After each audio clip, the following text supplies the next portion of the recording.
2024 সালের জুলাইয়ে কোটা সংস্কার আন্দোলন। স্বৈরাচার শেখ হাসিনার নির্দেশে যখন নির্বিচারে ছাত্রদের হত্যা করা হচ্ছিল, তখন রাজপথে নেমে আসে সর্বস্তরের মানুষ।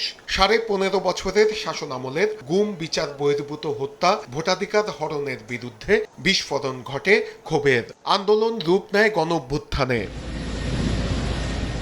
অবশেষে 5 আগস্ট দেশ ছেড়ে ভারতে পালিয়ে যায় স্বৈরাচার শেখ হাসিনা। জাতিসংঘের হিসেবে 1400-র বেশি শহীদের আত্মত্যাগের বিনিময়ে শুরু হয় গণতন্ত্রের পথে নতুন যাত্রা। গণঅভ্যুত্থানের 2 বছর পার হলো। জুলাই যোদ্ধারা বলছেন, গণঅভ্যুত্থান পরবর্তী দেশে অনেক পরিবর্তন হয়েছে। মানুষ বাক স্বাধীনতা ফেরত পেয়েছে, গুম বন্ধ হয়েছে।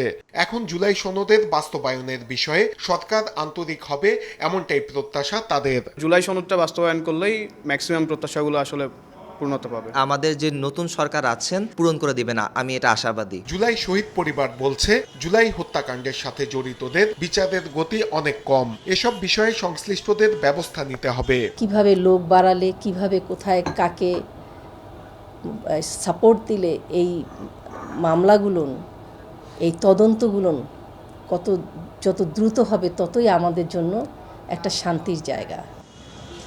শ্রেণী বৈষম্যহীন একটি দেশ গড়ে তোলার লক্ষ্যে জুলাই গণঅভ্যুত্থানে অকাতরে রক্ত দিয়ে গেছেন অজস্র মানুষ।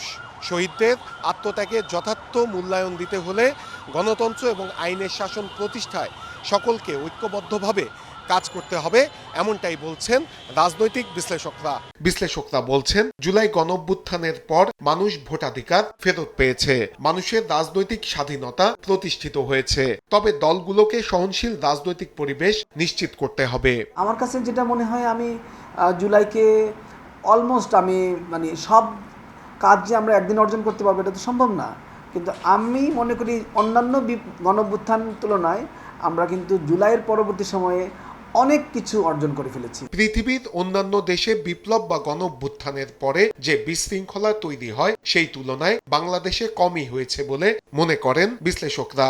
ধীরে ধীরে যেসব সংকট আছে সেগুলোও কেটে যাবে, এমনটাই প্রত্যাশা তাদের। নূরে আলম, সময় সংবাদ, ঢাকা।